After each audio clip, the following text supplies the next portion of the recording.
Estamos falando de economia, porque segundo dados divulgados pelo Banco Central, a probabilidade de a inflação fechar 23 agora acima do teto, na casa de 5%, é real. A reportagem de Vitor Moraes traz a leitura desse cenário na visão do economista Alexandre Matias.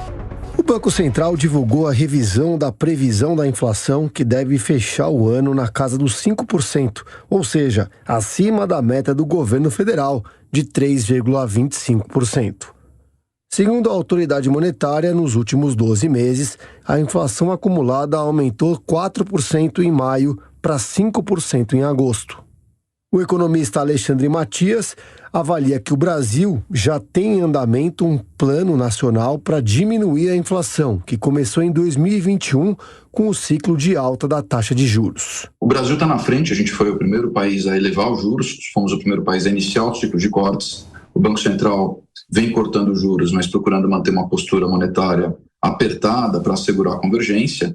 E acho que a boa notícia é que a gente está apontando ali para os próximos 2 anos para ficar bem perto do centro da meta. Ainda está um pouquinho acima, mas eu destacaria mais a convergência no horizonte de 1 ou 2 anos para frente do que se esse ano a gente vai ficar 0,1, 0,2 acima ou abaixo do teto. O Banco Central divulgou também a revisão do PIB.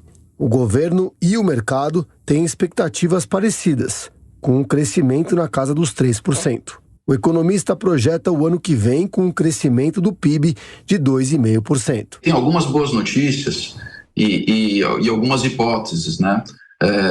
Evidente que esse ano teve uma contribuição muito importante do setor agrícola.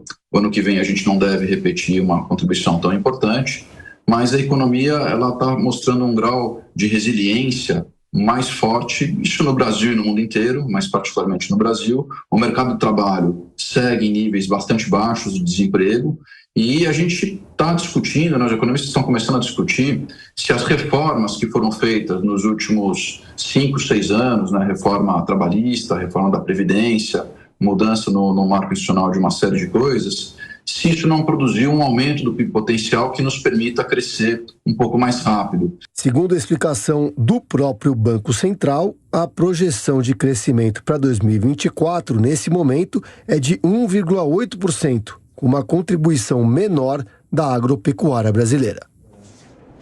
Bom, vamos ouvir os nossos comentaristas, começando com a Amanda. Amanda, levando em conta aquilo que o Alan Gani trouxe para a gente agora, do Boletim Focus, com projeções oficiais, extraoficiais, de autoridades, mercado financeiro, as coisas parecem mais ou menos estabilizadas, né? Essa palavra que o Gani usou, Colombo, que é ancorada, isso é muito importante, porque parece que está todo mundo falando a mesma língua. E quando o BC fala a mesma língua e o mercado entende, fica tudo mais fácil, porque os economistas e os investidores gostam de previsibilidade. Essa é uma palavrinha muito cara. E pelo menos até o final do ano e começo do ano que vem, é o que o Banco Central vem sinalizando. Nas próximas reuniões, com esse corte de 0,5 ponto percentual e alguns até investidores do mercado já começam a projetar numa ponta mais longa da curva aí de juros uma diminuição, uma redução desse ritmo de corte para 0,25. Do que isso vai depender fundamentalmente? Aí eu retomo até uma entrevista que está hoje na capa do Valor com o secretário do Tesouro, Rogério Seron, que é de atingir a meta fiscal. Qual a habilidade, a probabilidade que o governo terá de atingir essa meta fiscal? Hoje no Boletim Focus eles dão como certo um déficit, o mercado, né, projeta um déficit de algo em torno de 0,8% do PIB. Já o Ministério da Fazenda está focado em atingir a meta zero, que foi a meta proposta por eles desde o início. Lembrando que o novo arcabouço fiscal tem essa banda, né, que você pode trabalhar entre um déficit de 0,25 e mais 0,25 superávit, isso estaria dentro do projetado pela equipe econômica. E o Rogério Seron, nessa entrevista para o Valor, disse o seguinte: olha, uma coisa é o resultado de fato e outra coisa é a nossa perspectiva, o que a gente alimenta. Então, a gente vai perseguir essa meta zero, porque a gente acredita que é possível, mas se conseguirmos um resultado melhor do que esse projetado para o mercado, já é um ganho, já passa uma sinalização positiva do quê? De que o governo realmente tem um compromisso com as contas públicas. E aí entra de novo o Haddad, articulador político, negociador habilidoso.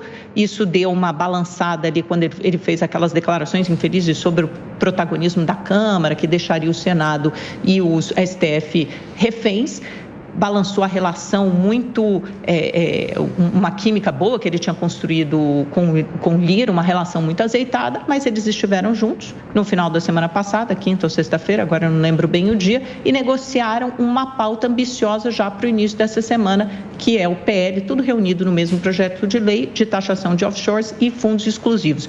Se isso andar, se o trator Lira for capaz de colocar isso para funcionar, designar um relator, não tem sequer um relator designado, mas se conseguir designar esse relator e fazer isso avançar na Câmara essa semana, será uma demonstração aí de que Haddad e Lira voltaram às boas e de que esses projetos que são fundamentais para aumentar a arrecadação do governo podem deixar a equipe econômica mais próxima daquele resultado. Não sei se déficit zero, porque isso ainda é muito difícil, mas de algo que também aponte para o Banco Central que, podemos continuar nessa campanha de redução de juros. Agora, Dantas, nessa entrevista que eu fiz com o Alexandre Matias, que agora o Vitor Moraes trouxe nessa reportagem agora há pouco para a gente, ele trouxe informações exatamente nessa mesma linha do que disse a Amanda Klein.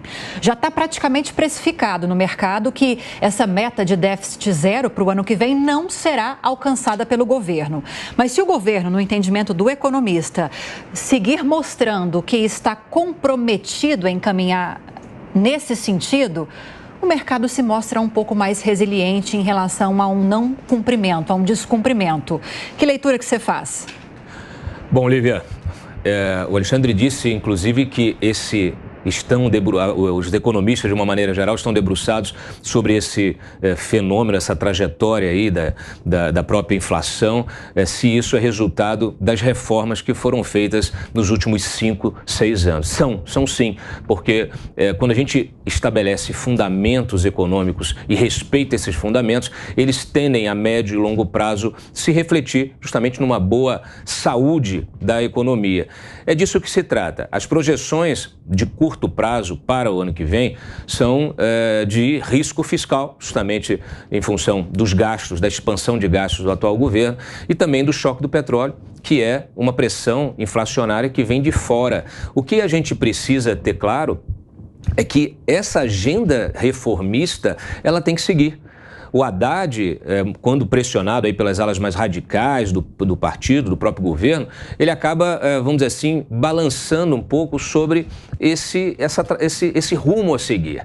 Ele não pode se desviar, ele tem que manter essa agenda, que é a agenda que o Congresso Nacional colocou à disposição da sociedade brasileira e aprovou e fez funcionar nos últimos anos. Então, a gente não tem que se desviar do foco, tem que seguir nisso. Isso significa também restringir os gastos públicos. Então, esse risco fiscal, ele já se anuncia. Não há como negá-lo, não há como olhar para o outro lado. Ou o governo faz o dever de casa e respeita os números, respeita a matemática, ou todo o trabalho que foi feito até aqui vai começando a perder força e a tendência para os próximos 4, 5 anos é a gente ter uma economia mais fragilizada, né? Então a gente tem que perseguir essa trajetória de reformas que mantenham essa força e nos blindem, inclusive, desses riscos externos.